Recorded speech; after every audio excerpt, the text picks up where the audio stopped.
Gagal ginjal itu artinya dua-dua ginjal saya sudah tidak lagi bisa berfungsi, tidak bisa bekerja. Jadi saya harus menjalani apa yang namanya dialisis. Saya harus cuci darah itu, memang saya menolak. Oh, sempat menolak. Menolak itu dalam arti saya protes sama Tuhan. Oh, bukan sama dokter ya? Saya protes sama Tuhan. Jadi Christopher, saya itu walaupun hamba Tuhan ya, saya itu marah. Kenapa saya? Bukankah saya ini melayani Tuhan? Bukankah saya itu melakukan segala hal capek, letih itu untuk kemuliaan nama Tuhan? Tapi kenapa Tuhan kasih saya penyakit seperti ini? Akhirnya saya terkena penyakit lain yang menakutkan juga. Yaitu saya terkena hepatitis C. Wow, jadi gagal ginjal, jalanin cuci darah, pas cuci darah malah kena hepatitis C. Betul, saya dulu gak suka dihibur-hibur juga. Karena saya merasa orang yang datang memberikan penghiburan itu kata-kata klise yang saya sudah biasa pakai kok. Tapi saya punya beberapa sahabat gak menghibur, cuma datang nemenin saya. Itu saya justru terhibur. Wah, saya mendengar, boleh dok ngopi? Oh boleh, kamu orang biasa kok sekarang. Saya dikasih kopi, dan saya surprise. Sekian lama saya sudah tidak minum kopi. Hari itu kopi terasa nikmat sekali. Shalom Christ Lover, ketemu lagi bersama kami di Ruang Hati, ruang untuk berbagi apa yang kita alami dari Tuhan Yesus Kristus, Tuhan kita yang sejati. Di episode kali ini kita kedatangan narasumber yang akan menceritakan pengalaman hidup bersama dengan Tuhan. Bagi narasumber kita ini, Tuhan itu adalah Tuhan yang super dahsyat. Apa yang dialami sampai narasumber kita ini boleh mengatakan Tuhan itu dahsyat dalam hidupnya. Kita akan sama-sama bincang-bincang dengan narasumber kita. Dia adalah Pak Julimin. Halo Pak. Halo, hai Christopher. Terima kasih sudah menerima undangan dari Ruang Hati. Sama-sama, Tuhan berkati kita semua. Baik Pak, kita nanti akan ngobrol banyak tentang pengalaman Pak Julimin secara khusus yang berkaitan dengan pergumulan di masa lalu ya Pak ya. Betul. Ya, nanti Christ Lover akan dengarkan apa aja yang dialami Pak Julimin ini. Beliau adalah salah satu hamba Tuhan di Gereja Kristen Jakarta. Ya, sebelum kita ngobrol lebih lanjut, kita berdoa sebentar ya. Bapa, kami serahkan untuk pembicaraan kami di Ruang Hati kali ini. Pakailah kesaksian hamba-Mu, Pak Julimin, untuk boleh menjadi berkat bagi kami semua yang mendengarkan. Dan biarlah apa yang dibagikan oleh hamba-Mu ini memberikan penguatan tersendiri bagi kami. Secara khusus ketika kami bergumul dengan kehidupan ataupun sakit penyakit yang kami alami, kami diingatkan bahwa ada Tuhan Yesus Kristus yang dapat kami andalkan. Tuhan yang begitu ajaib, yang bekerja dengan kuasa-Nya. Kami serahkan pembicaraan kami, demi Kristus kami berdoa. Amin. Amin. Ya, Pak Julimin, apa sih yang dialami seorang Pak Julimin di masa lalu, kira-kira itu di tahun berapa begitu Pak pergumulannya? Oke, jadi begini. Ya. Satu kata tadi yang saya katakan ya. Kalau saya sudah melewati masa itu, saya semua bisa katakan Tuhan itu dahsyat. Amin. Tapi waktu saya alami itu luar biasa, sangat bergumul, ya sangat bergumul. Itu terjadi sekitar tahun 2015 ya. Ya, sudah lama ya memang ya, tapi itu kesannya masih melekat sampai sekarang. 11 tahun lalu. Ya. Jadi tahun 2015 itu saya mengalami apa yang dikatakan atau yang ditakuti oleh orang, yaitu satu penyakit gagal ginjal, Bang. Wow, gagal ginjal. Baik. Itu apa itu Pak waktu itu gejala-gejalanya yang Pak Julimin alami? Iya, jadi saat itu saya tuh sering merasa lelah. Gampang capek. Lalu saya suka merasa mengantuk gitu ya. Dan sebelumnya memang saya ada menderita diabetes. Suka dikatakan memang sering mengantuk, tapi ini berlebihan. Capek, ngantuk. Padahal cukup tidur ya? Cukup tidur. Badan itu kayaknya letih gitu. Jadi saya memeriksakan diri tuh ke dokter. Nah disuruh periksa darah lah seperti biasa ya Bang ya. Jadi waktu setelah diperiksa darahnya kami terkejut. Dokter juga mengatakan bahwa saya menderita sakit ginjal akut. Wow. Dan saya sudah was-was nih. Dokter minta saya periksa lanjutan. Nah, jadi saya di USG ginjalnya dan lain sebagainya. Banyak tes-tes yang dilakukan sampai titik terakhir dokter mengatakan saya dinyatakan gagal ginjal. Gagal ginjal. Artinya dua ginjal udah nggak berfungsi dengan baik. Gagal ginjal itu artinya dua-dua ginjal saya sudah tidak lagi bisa berfungsi, tidak bisa bekerja. Jadi saya harus menjalani apa yang namanya dialisis atau kita kenal dengan cuci darah. Nah, begitu saya mendengar kata cuci darah, itu bumi ini seakan-akan runtuh, Bang. Iya, betul. Saya seakan-akan ya kiamat lah gitu ya. Iya, saya betul. cuma bisa terdiam dan istri saya menangis waktu itu. Iya. Begitu. Iya, Dan karena sangat menakutkan. Iya, karena kalau dengar-dengar orang-orang yang ngejalani itu kan, itu prosesnya nggak mudah ya Pak ya. Apalagi cuci darah kan nggak sejam 2 jam ya. Betul, cuci darah itu 5 jam. Jadi begitu saya mendengar saya harus cuci darah itu, memang saya menolak. Oh, sempat menolak. Menolak itu dalam arti saya protes sama Tuhan. Oh, bukan sama dokter ya. Saya protes sama Tuhan. Jadi Christopher, saya itu walaupun hamba Tuhan ya, Iya. saya itu marah. Kenapa saya? Bukankah saya ini melayani Tuhan? Oh, sempat Bukankah ya. saya itu melakukan segala hal capek, letih itu untuk kemuliaan nama Tuhan. Tapi kenapa Tuhan kasih saya penyakit seperti ini? Dan penyakit ini di kepala saya itu hanya menanti kematian. Gitu Bang. Wow. Karena kan kita harus cuci darah. Betul. Zaman saya itu saya belum ikut BPJS. Dan baru mulai BPJS itu baru ada. Iya. Gitu ya. Jadi saya menghitung uang yang saya punya tabungan itu saya tidak cukup untuk 1 tahun cuci darah. Jadi saya sudah memperkirakan usia saya itu tinggal 1 tahun lagi gitu. Jadi itu sangat menakutkan bagi kami berdua saat itu. Wow. Begitu. Itu seketika dunia kayak gelap banget ya. Runtuh. Nah, saya nggak bisa ngomong apa-apa, saya hanya menangis dengan istri saya ya. Tapi ini kan tetap harus dijalani. Satu-satunya cara ya harus cuci darah atau harus transplantasi. Oh. Tapi transplantasi waktu itu tidak terbayangkan oleh saya siapa dan cari kemana ginjalnya gitu. Biayanya juga. Biayanya juga gitu. Dan akhirnya sempat juga menjalani cuci darah itu ya Pak ya? Saya 2 tahun Bang. Oh 2 tahun. Saya 2 tahun mengalami dialisis itu cuci darah ya. Memang waktu 1 tahun pertama cuci darah itu saya akhirnya dibawalah ke atas dukungan beberapa teman cari second opinion. Saya dibawa ke Singapura, ketemu dengan satu dokter yang katanya ahli ginjal. Jadi di sana saya memang dipertahankan untuk tidak cuci darah dengan minum obat dari dia. Saya berhasil mempertahankan selama 1 tahun tidak cuci darah. Tapi belakangan entah kenapa kreatinin saya meningkat dengan melonjak tinggi. Dokter di Singapura juga heran, dia tidak tahu apa penyebabnya. Lalu dia minta saya kembali cuci darah. Nah, yang lebih menakutkan Bang, waktu setelah saya menjalani cuci darah yang kedua, karena mungkin kurang steril ya, akhirnya saya terkena penyakit lain yang menakutkan juga, yaitu saya terkena hepatitis C.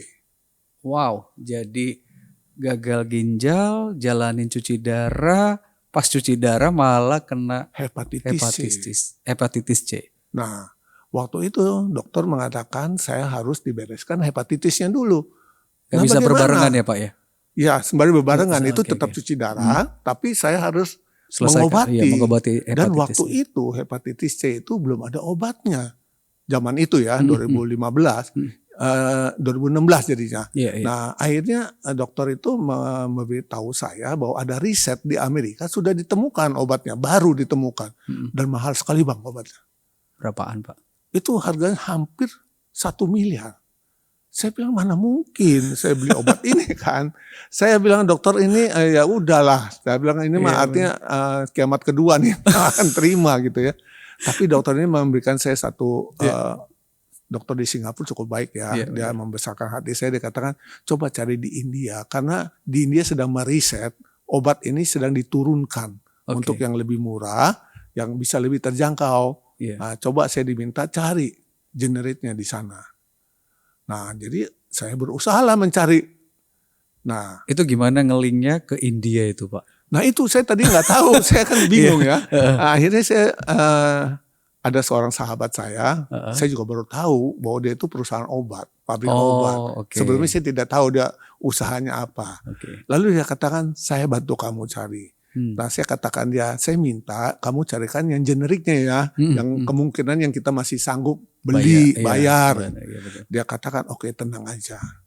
Nah bang, waktu obatnya datang, saya kaget. Obatnya seperti aslinya. Dan tertera harganya mahal. Saya bilang, saya nggak sanggup bayar. Saya kan sudah bilang belinya generik. Tapi dia katakan gini, saya sudah bilang. Karena kami ada koneksi dengan perusahaan di India. Okay. Saya katakan bahwa ini pastor saya kena ginjal, lalu kena hepatitis, mau mencari obat ini.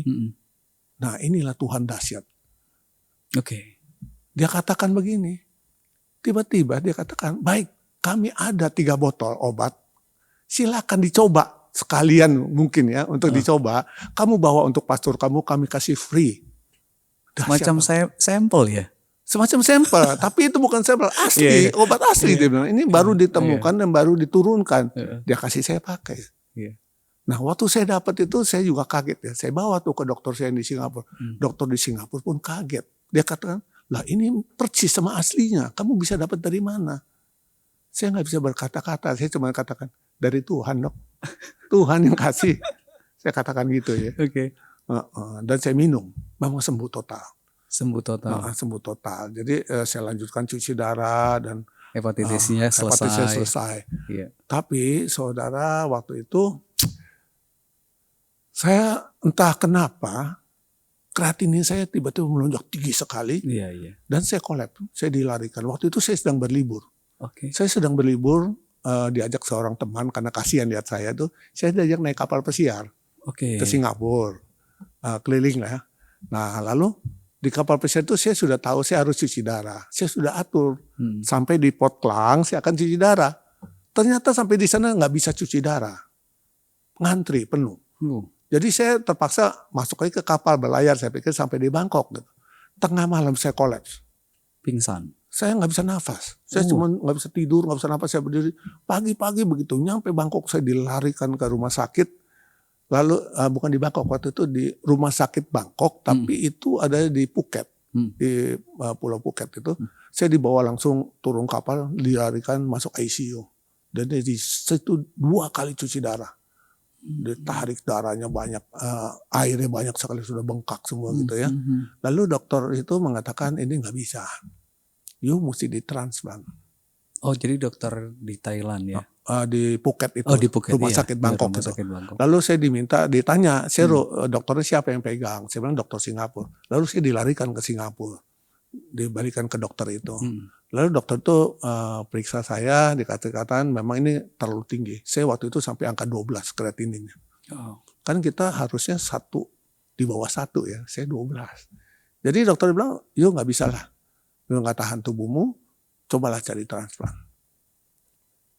Saya sama istri langsung bilang, ya memang ini Tuhan seperti bercanda ya. Lolos dari maut 1, lolos dari maut 1. Sekarang dikatakan begini lagi, gimana? Saya mau cari kemana? Iya betul.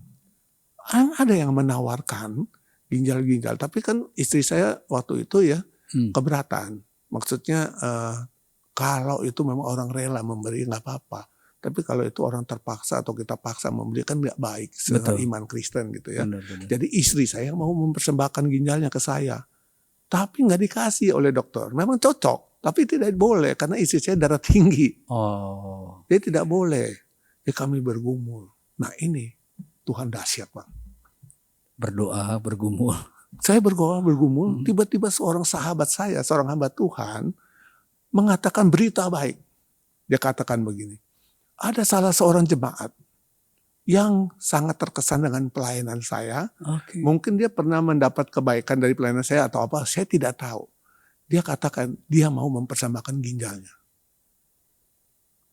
Tapi dengan syarat. Syaratnya mudah saudara. Syaratnya mudah Bang. Apa? Dia katakan cuma 1, saya tidak boleh tahu dia siapa.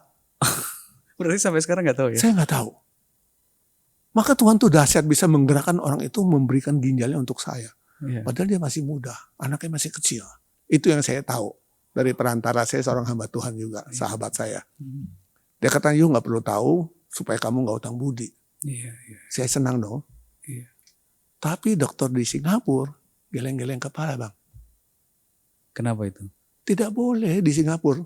Seorang anak kecil. Bukan, karena di Singapura itu hanya menerima ginjal kalau hubungan darah dari orang tua atau kakak adik. Tidak bisa kalau dari orang luar. Jadi saya harus operasi di Indonesia. Saya katakan saya memang maunya di Indonesia. Karena saya mau pakai BPJS, waktu itu udah ada BPJS saya gitu. Biaya tinggi ya. Jadi saya ke dokter lah di Indonesia. Nah dokter sudah siapkan apa segala, waktu dicek dia katakan tidak bisa. Karena pendonormu darahnya beda dengan kamu. Di Indonesia teknologinya belum sampai ke situ. Waktu itu. Saya tanya jadi mesti di mana? Nah dokter saya mengatakan ya ini mesti di Singapura. Dokter A disebut. Ternyata dokter A yang disebut itu adalah dokter saya memang yang di Singapura gitu loh. Jadi saya balik dong ke dokter saya yang di Singapura. Saya bilang saya donornya ini ternyata darahnya begini. Dan beritanya hanya Bapak yang bisa dok. Gimana nih? Wah dia bilang ini. Coba ya dia katakan kita usahakan. Nah ini mesti diajukan ke pengadilan. Jadi saya naik ke pengadilan Bang. Iya. Ranah hukum juga ya. Karena hukum, masuk ke ranah hukum. Karena dia tidak boleh kalau saya beli. Atau dapat dari mana. Takutnya jual beli. Iya jual beli ginjal. Dan itu saya dipisah. Pendonornya pun disidang.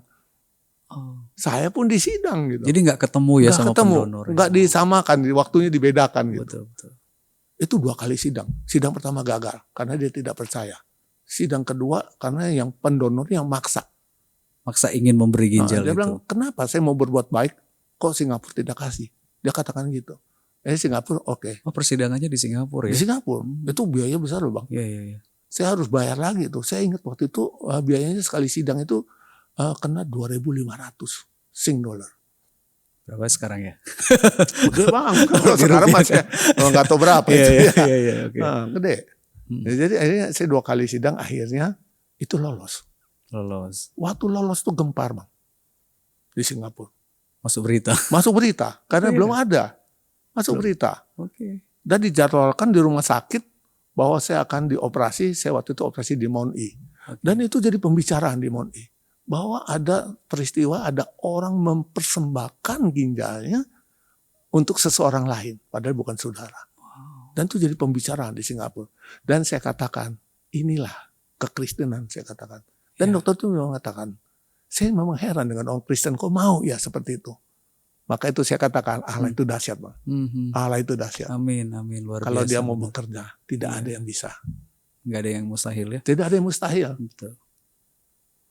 Jadi akhirnya saya waktu itu dioperasi lah gitu. Tapi sebelum dioperasi tahun berapa itu Pak? Berarti operasi 2017. Setahun kemudian ya. Tapi itu masalah kedua. Bukan kedua kali ya, masalah kesekian yang muncul ya. Masalah yang kesekian muncul. Jadi Chris Lover waktu itu saya juga kesulitan. Karena apa? Saya mau berusaha jual rumah saya nggak laku. Oh iya, biaya tinggi ya. Tinggi. Saya ingat itu tuh dia minta waktu itu, dia minta harganya dirupiahkan ya. Itu hampir 1,4 M. Wow. Uang dari mana? Iya. Kami keluarga runding-runding dari om tante saya apa segala kekumpul-kumpul sekitar 500-600 juta gitu. Lalu gereja membantu ya, membantu apa? Ya kurang lebih dapatlah 1 M-an ya. Tapi masih kurang berapa ratus juta. Iya betul. Tapi kami nekat berangkat. Tapi Tuhan sediakan tuh. Sediakan. Nah, yang lebih aneh nih. Nah, ini yang sebenarnya Tuhan dahsyat nih. Iya. Setelah semua beres dioperasi gitu ya. Lalu saya kan harus keluar rumah sakit waktu itu. Saya pikir semua sudah beres kan, sudah selesai, udah ada sumbangan apa segala gitu. Mau keluar dari rumah sakit, itu ternyata masih kurang 2.500 Singapura dolar. Istri saya nggak tahu, istri saya ngurus di bawah, istri saya naik nangis. Kita nggak bisa keluar, masih kurang 2.500. Ternyata waktu istri saya nangis itu ya, ada orang di Singapura, orang Singapura melihat istri saya nangis, begitu dia tanya kenapa gitu. Dia cerita, lalu orang Singapura mengatakan, oh yang itu ya, yang dapat ginjal dari orang apa. Nah kan lagi Beritanya viral ya. beritanya viral waktu itu. Oke. Lalu dia kata, oh ya udah tenang aja, kamu urus saya suamimu. Lalu saya diberitakan oleh suster dari bawah, ternyata dilunasi bang sama orang itu. Saya nggak kenal dia siapa juga. Jadi betul-betul saya keluar dari rumah sakit dengan, wah Tuhan tuh dahsyat ya. Seperti itu bang. Nah itulah. Jadi saya juga kalau bisa melihat, ya ini orang mengatakannya Tuhan masih mau pakai kamu. Pakai Tuhan, pakai caranya Tuhan. Meloloskan kamu berapa kali dari bahaya maut. Kamu masih bisa ada sampai di sini, sampai hari ini gitu ya. Nah makanya saya katakan memang Tuhan caranya luar biasa. Iya supaya bersaksi juga lewat ruang hati ya Pak. Jadi bisa kesaksian untuk Christ lover di luar sana yang mungkin ada juga yang bergumul dengan sakit ya. Entah itu gagal ginjal ataupun sakit ginjal atau sakit yang lain begitu. Ya, tapi begini ya untuk Christ lover juga. Saya kadang-kadang jadi agak susah juga untuk memberikan kesaksian seperti ini, karena kan tidak semua orang Tuhan menggunakan cara yang sama gitu. Jadi Christ lover dan juga teman-teman yang mungkin sedang menderita sakit gitu ya, memang Tuhan itu mampu menolong, mampu dahsyat. Tapi memang cara Tuhan tidak selalu sama. Betul. Nah saya khawatir juga kan ada yang tidak sama mengalami seperti saya gitu ya. Tuhan siapkan, tapi Tuhan ada berkatnya sendiri. Benar. Untuk setiap orang, dan saya percaya dan amin setiap berkat Tuhan kasihkan itu cukup untuk kita. Amin. Jadi setiap orang gak sama. Tapi saya cuma mau katakan Tuhan mampu dan Tuhan dahsyat. Kalau Tuhan mau beri, tidak ada yang bisa menghalangi. Sekalipun peraturan-peraturan yang tadi saya katakan, toh akhirnya bisa dilewati. Betul. Dari operasi menuju menjalani masa pemulihan itu berapa lama Pak? Jadi di Singapura itu waktu saya operasi memang tidak boleh lama ya. Di rumah sakit hanya dibatasi 7 hari harus keluar. Nah tapi 7 hari, kalau di Indonesia setahu saya kita harus masuk ruangan steril selama sebulan. Gitu. Tapi saya dikasih boleh tinggal di rumah, tapi di Singapura karena tiap hari mesti check up. Gitu ya. Jadi saya menetap di Singapura selama 2 bulan waktu itu untuk terus cek keseharian. Tapi saya mengalami hidup yang bebas. Maksudnya bebas tuh sudah seperti orang biasa. Seperti orang yang tidak sakit ginjal lagi. Itu saya surprise. Udah gak ada cuci darah lagi gitu ya Pak ya. Makan pun udah enak ya. Yang saya bikin surprise pertama. Begitu selesai saya cuci operasi. Besokannya menusin dokter langsung ketemu dengan saya kan. Dia tersenyum. Dia bilang, "Yu sekarang sudah seperti orang biasa.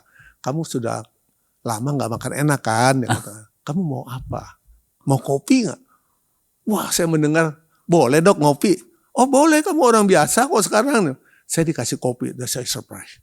Sekian lama saya sudah tidak minum kopi. Hari itu kopi terasa nikmat sekali. Kopi apa itu? Kopi hitam. Oh kopi hitam, kopi tubruk. Kopi tubruk. Kopi tubruk. Lalu dokter katakan, "Kamu pengen makan apa lagi?" "Makan, boleh."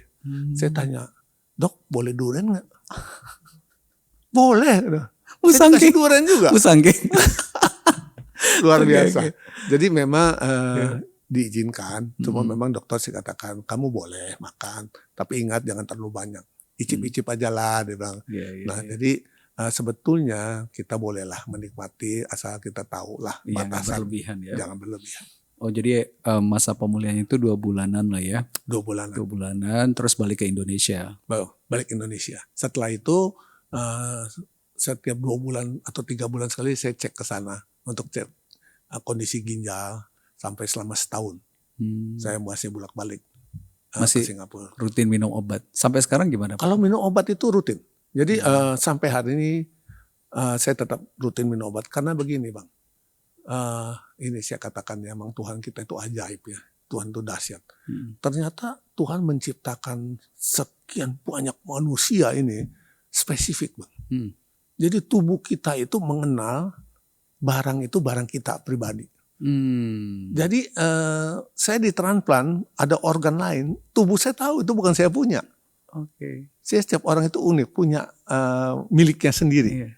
Jadi secara otomatis tubuh saya itu akan menolak. Nah jadi saya mesti minum obat namanya imunodepresan ya. Jadi imun saya dipres sedemikian rupa sehingga dia tidak bisa menyerang ginjal saya yang baru. Karena dia mendetek ini barang orang nih, bukan barang saya. Oh gitu ya. Jadi dia akan selalu menyerang karena dianggap itu barang asing.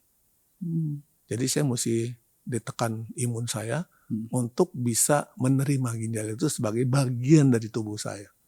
Jadi sampai hari ini saya masih minum tuh imunodepresan. Kalau nggak minum tuh bahaya nanti. Bahaya. Dokter nggak menyarankan gitu. Jadi dokter meminta saya, ini seumur hidup kamu harus minum. Dan tidak boleh lupa jamnya tertentu. Jadi sampai sekarang saya selalu ada, handphone saya ada bekernya. Jam 8 malam sama jam 8 pagi pasti bunyi suruh minum obat. Oh jadi sehari 2 kali? Iya pagi malam. Oh setiap hari ya? Setiap hari. Sampai sekarang? Sampai saat ini saya masih minum. Wow. Gitu. Itu obat dari Singapura atau ada juga di Indo? Itu obat, itu mahal Bang. Tapi saya juga bersyukur sama pemerintah Indonesia ya. Karena dengan ada BPJS, saya bisa dapatkan sekarang di Indonesia, di RSCM gitu ya. Walaupun mendapatkan itu dengan perjuangan gitu. Saya harus bangun pagi, saya harus mengantri. Ya, karena yang sakit ginjal tuh banyak Bang. Saya kadang-kadang belakangan ini lebih banyak dan banyak anak-anak muda. Saya sedih kadang-kadang ya kalau saya ke RSCM saya lihat banyak anak-anak muda sekarang sudah transplant, ada yang cuci darah. Dan gaya hidup mungkin ya sekarang itu membuat kita gampang. Dan sehingga akhirnya dampaknya juga ngantri panjang gitu, kadang sakit banyak. Ya dengar pemerintah juga lagi pusing nih dengan BPJS ya. Iya. Oke.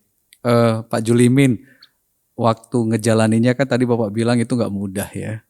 Dunia kayak runtuh, gelap begitu. Terus akhirnya bisa dilewati satu persatu begitu ya. Bahkan sakitnya kan bukan hanya gagal ginjal, ada hepatitis tadi gitu ya.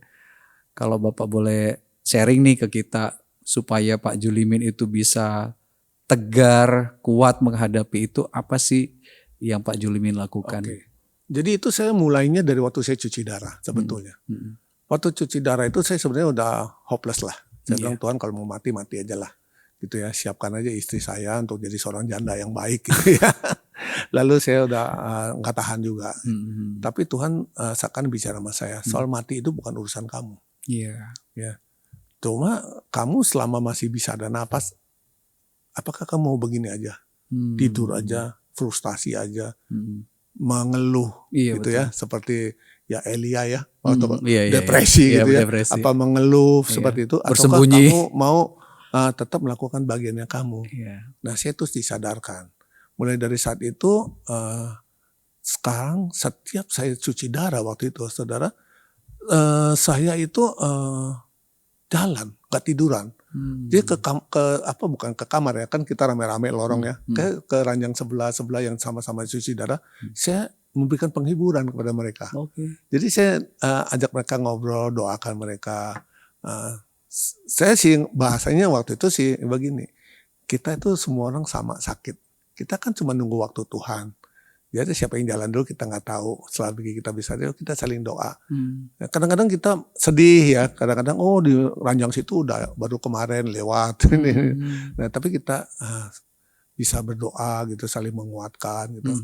Sehingga saya waktu itu cukup dikenal di rumah sakit itu seorang penderita cuci darah yang rajin doakan sesama penderita gitu waktu itu ya. Nah dari situ saya pikir ya selama saya masih bisa, ya udahlah saya lakukan sebisa aja sampai Tuhan panggil ya. Nah itu yang mendorong saya terus semangat untuk jalani sakit saya gitu.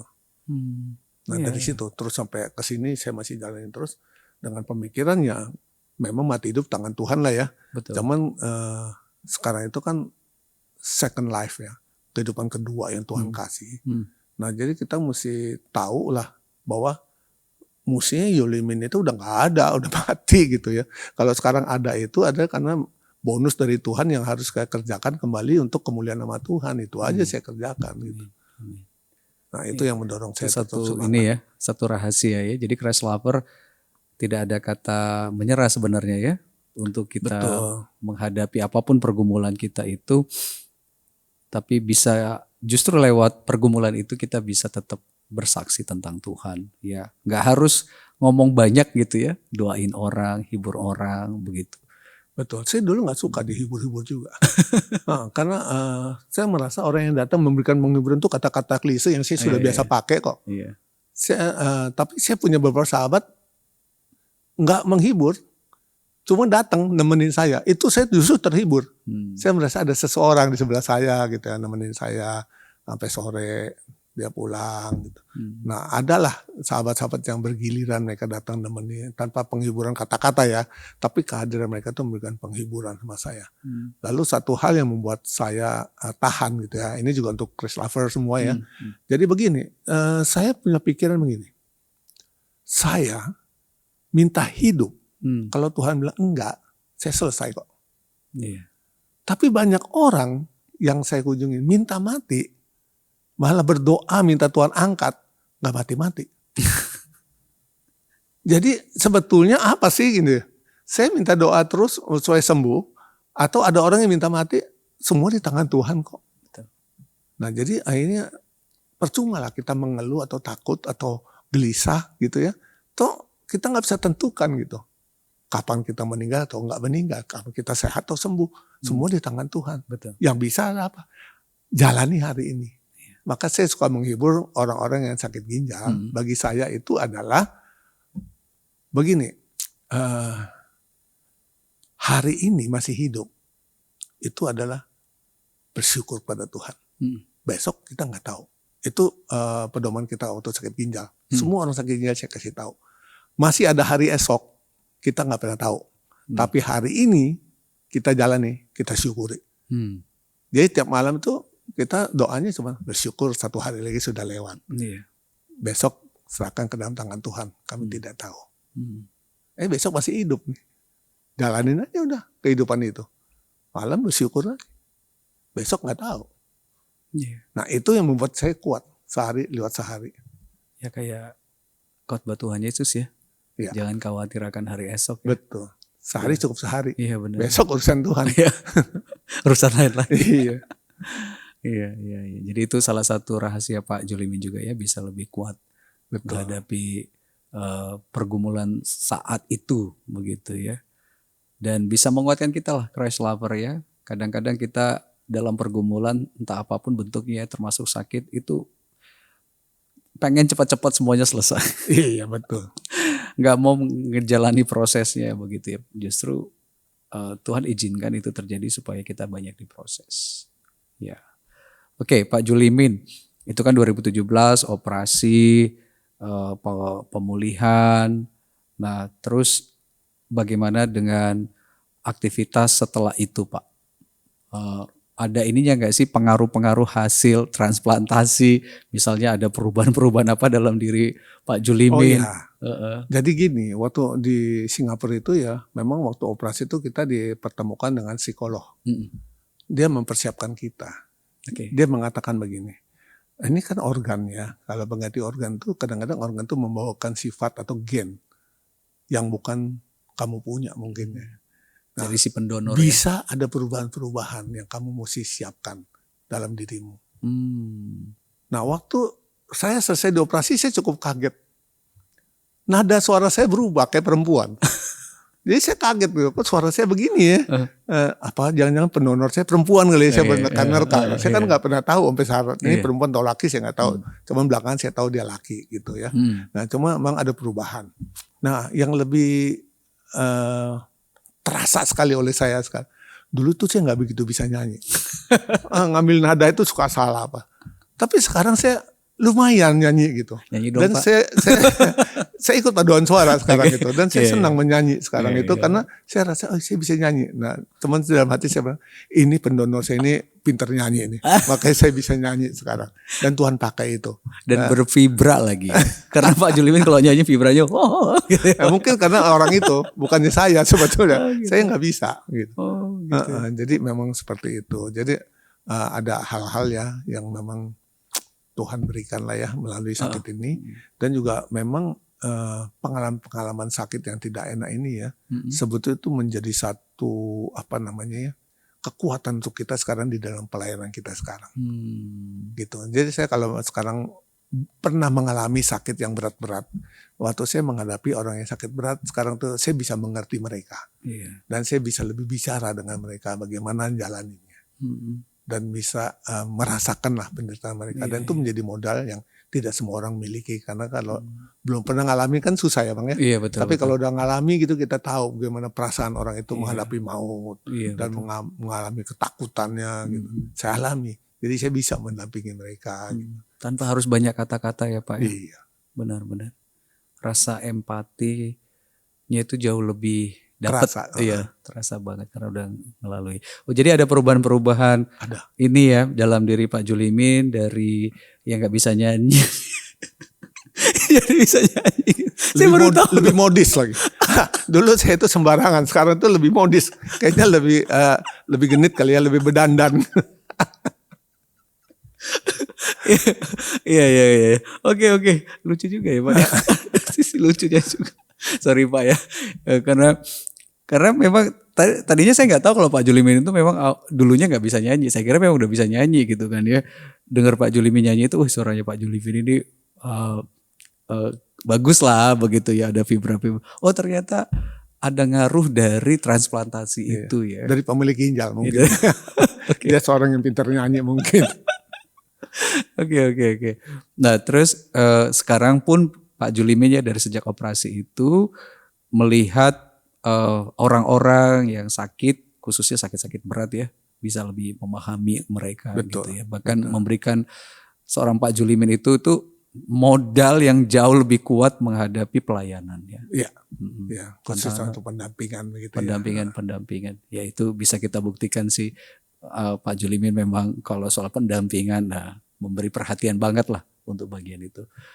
Ya, Pak Julimin sendiri bisa memberikan semacam pesan ataupun didikan lah untuk race lover di luar sana yang mendengarkan kesaksian ini begitu ya, supaya apa dalam menjalani hidup gitu Pak, khususnya supaya juga mungkin menjaga kesehatan atau yang lainnya. Oke ya. Jadi untuk race lover, saya bisa begini karena gaya hidup saya nggak benar dulu. Jadi mungkin kalau belum sakit, jagalah gaya hidup kita gitu ya. Tapi kalau sedang sakit atau sedang menjalani sakit, mungkin yang bisa saya ingatkan adalah jangan stres dan jangan depresi dengan penyakit itu. Karena itu tidak menolong. Akan membawa kita semakin terpuruk dan semakin sakit. Tapi tadi saya katakan, kalau belum waktunya mati, kita nggak akan mati kok. Gitu. Jadi kita mesti selalu optimis dan bersandar kepada Tuhan. Ya. Kalau kita bersandar kepada Tuhan, ada kekuatan yang Tuhan berikan untuk kita bisa lewati. Benar. Nah, dengan sendirinya ya, kalau kita nggak terlalu pikirkan penyakit itu, terlalu stres, maka kita akan lebih gembira ya. Dengan gembira itu, hati yang gembira adalah obat. Kan firman Tuhan sendiri katakan seperti itu ya. Dan saya aminkan, memang seperti itu. Kalau dulu Bang ya saya ya, baru mendengar ada orang sakit kanker gitu ya. Udah langsung pulang, begitu saya ini gak enak, waduh jangan-jangan kanker. Begitu ini sakit, waduh jangan-jangan saya kanker. Psikosomatis ya. Jadi seperti itu. Tapi kalau sekarang, saya gak terlalu pusing. Ini sakit, kurang tidur kali. Lebih santai. Jadi saya lebih gembira menghadapi. Kalau sakit ya udahlah, namanya sakit, tiap orang bisa sakit kok gitu. Jadi saya lebih santai menghadapinya. Jadi kalau kita sakit ya, Chris Lover, kalau kita sakit, sandar pada Tuhan. Ya tentu bukan hanya sekedar sandar ya, kita juga tetap harus ke dokter, tetap harus minum obat gitu, periksa, jaga hidup yang benar gitu ya, gaya hidup juga dijaga gitu. Ya jadi bagi kita yang masih sehat ya jaga kesehatan, atau yang sudah sakit ya berpengharapan tetap kepada Tuhan, Pak ya. Dan ya siapa tahu lewat kondisi pergumulan kita, sakit kita ini ada maksud-maksud Tuhan ya. Kalau saya boleh sedikit saran. Boleh. Mungkin begini, saya melihat itu banyak saran-saran yang ngawur menurut saya dari multimedia. Jadi jangan terlalulah kita mengikuti apa yang dikatakan oleh multimedia. Saya suka nonton gitu ya dari iklan-iklannya, sakit ginjal lah begini, apa begitu, ini bisa sembuh kalau minum ini, minum itu. Saudara, itu menyesatkan. Itu cuma iklan ya. Hati-hati. Jangan terlalu percaya, tapi carilah ahlinya. Memang harus ke dokter ya ke dokter. Betul. Dengar suara dokter, jangan menjadi dokter atas diri sendiri. Nah itu kita sekarang itu tanya AI, tanya dokter yang tanya bukan halo dok, apa AI ya kan kita chatting dengan dia, saya sakitnya gini-gini gejala ini. Nanti AI ngomong apa kita percaya. Lah dia nggak nyentuh tubuh kita, dia tidak lihat tubuh kita bagaimana bisa dia tahu. Dan itu kan hanya anggapan dan dugaan berdasarkan apa yang kita kasih masukan kan, belum tentu benar gitu. Jadi hati-hati ya, jadi jangan terlalu percaya seperti itu. Tapi memang kalau sakit periksalah ke dokter. Betul. Gitu. Iya benar sekali ya. Sekarang marak banget, sampai ada dulu, bukan dulu sih, beberapa saat lalu itu saya dengar seorang dokter bilang, wah sekarang pasien jauh lebih pintar dibanding dokter. Karena tanya ke ChatGPT kayak gitu ya. Sampai mau datang ke dokter pun dia ternyata udah mempersiapkan jawaban-jawaban apabila diagnosa dokter itu berbeda dengan yang dia mau begitu. Dari mana sumbernya? Dari ChatGPT. gitu. Jadi kita menjadi dokter diri sendiri. Bahkan kita menjadi spesialis gitu. Iya betul. Jadi ya itu juga hati-hati sekali ya. Benar apa kata Pak Julimin, ya kalau kita sudah ada gejala-gejala ya periksakan diri ke dokter. Ya dokter tentunya dengan hikmat Tuhan ya memberikan kita diagnosa dan pengobatan yang tepat. Begitu. Ya begitu. Ya ini kita sangat diberkati, saya pribadi Pak Julimin ya, benar ya Tuhan itu dahsyat. Terlepas waktu ngejalaninya itu tuh, tadi Pak Julimin sempat bilang dunia itu runtuh seperti runtuh. Begitu ya. Wah susah sekali. Gelap begitu ya. Gak tahu harus mau bilang apa, mungkin udah menyerah, bahkan sempat tadi ya kayak bukan menyalahkan Tuhan ya, lebih kayak bertanya, Tuhan kenapa saya ngalamin ini begitu ya. Siapa tahu juga Christ lover juga ngalamin hal yang sama gitu ya, waktu bergumul dengan sakit atau yang lain, bilang Tuhan kenapa sih aku yang ngalamin ini gitu, kurang apa? Betul. Udah pelayanan, udah rajin ini dan itu begitu ya, jaga, bahkan ada juga ya Pak ya, udah jaga kesehatan kok bisa sakit juga gitu ya. Nah apa sih Tuhan? Ya nggak salah sih bertanya sama Tuhan, tapi nanti pelan-pelan Tuhan akan menjawab. Amin. Ya, Tuhan kan luar biasa kan Pak ya. Dia akan menjawab setiap pertanyaan-pertanyaan kita itu dengan caranya. Baik, ada lagi yang mau disampaikan ke Christ lover Pak Julimin? Mungkin itu aja Pak. Itu ya. Terima kasih sekali lagi Pak untuk kehadirannya di Ruang Hati. Kapan-kapan berbagi lagi ya Pak ya. Boleh. Versi yang lain. Sama-sama Tuhan berkati. Ya, ngobrol sama Pak Julimin, selain ada haru-harunya juga ada bagian-bagian yang membuat kita bisa tertawa, dalam artian kagum sama Tuhan. Betul, dahsyat banget Tuhan itu ya. Dari seorang Pak Julimin yang sempat kolaps sampai sekarang Pak Julimin yang bisa bersaksi di depan kita ya tentang Tuhan yang nyata, Tuhan yang hidup dalam hidupnya. Terima kasih Pak sekali lagi ya. Tuhan berkati. Ya, kita akan akhiri, mohon kesediaan Pak Julimin boleh menutup dalam doa. Doakan juga Pak Christ lover di luar sana yang mungkin juga sedang bergumul. Baik, mari kita berdoa. Tuhan, terima kasih. Kalau Tuhan baik pada kami semua. Kalau Tuhan sudah menyatakan cinta kasih kepada hamba sendiri pribadi, kami percaya Tuhan juga mendengar keluhan daripada saudara-saudara kami. Untuk Christ lover, mungkin ada yang sedang kondisi sakit. Mungkin ada yang sedang keadaan yang kondisinya tidak baik. Kami mau serahkan mereka semua juga ke dalam tangan Tuhan. Biarlah setiap dari kami Tuhan boleh percaya dan terus bersandar kepada Allah yang dahsyat ini. Kami percaya Tuhan tidak pernah meninggalkan kami. Dan kami percaya Tuhan akan memberikan terbaik kepada setiap dari kami dengan cara yang berbeda pada setiap kami juga. Terima kasih Tuhan untuk kesempatan seperti ini. Biarlah apa yang kami bicarakan boleh sungguh-sungguh memberikan kekuatan dan pengetahuan bagi setiap dari kami yang mendengar. Kami bersyukur Tuhan, kami serahkan ke depan hidup kami semua ke dalam tangan-Mu. Di dalam nama Tuhan kami Yesus Kristus, kami sudah berdoa. Amin. Amin. Terima kasih Christ lover untuk atensi Anda. Sampai ketemu di episode berikutnya. God bless you.